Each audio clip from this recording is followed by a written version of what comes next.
இந்தா வந்துட்டோம்ல அடுத்த ஒரு சொதப்பல் வீடியோவோட. நானும் ரொம்ப நாளாக நினச்சிக்கிட்டே இருந்தேன், என்னடா வண்டி ஒழுங்காகவே போய்கிட்டு இருக்கு, பிரேக் டவுனே ஆகலையேன்னு. நேற்று ஒரு சம்பவம் ஆயிடுச்சு, என்னன்னு பார்த்துருவோமா?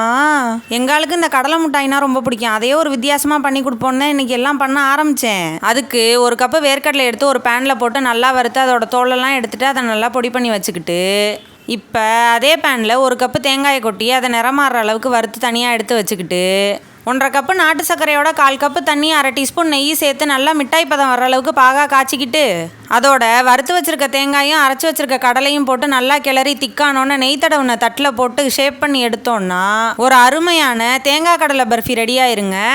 அட உண்மையாகவே டேஸ்டெல்லாம் அருமையாக தாங்க இருந்துச்சு. ஆனால் கடைசியில் தான் ஒரு சொதப்பலாகி போச்சு.